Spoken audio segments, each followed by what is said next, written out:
एक तर तुम्ही समजून घ्या, हे आंदोलन रोहित पवारचं नाहीच आहे आणि हे आंदोलन पण नाहीये. आम्ही न्याय मागण्यासाठी प्रयत्न करत आहोत.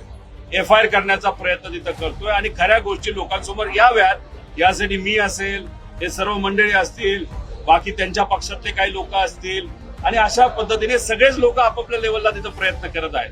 फक्त हे करत असताना इन्व्हेस्टिगेशन आमच्या लेवलवर करत असताना कागदपत्र बऱ्यापैकी सोशल मीडिया आणि तुमच्या माध्यमातून मी लोकांसमोर आणले म्हणून माझी चर्चा आहे.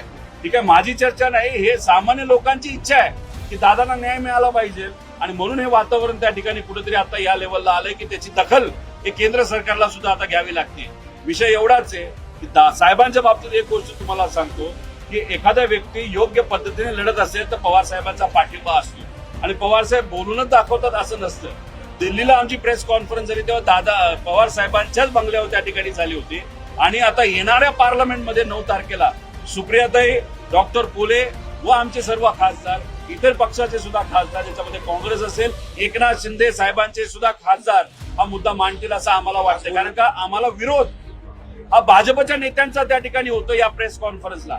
एकनाथ शिंदे साहेबांच्या पक्षाच्या लोकांचा, नेत्यांचा आम्हाला तिथे विरोध नाही. म्हणजे अजितदादांना न्याय मिळावं हे एकनाथ शिंदे साहेबांची सुद्धा इच्छा त्या ठिकाणी दिसते.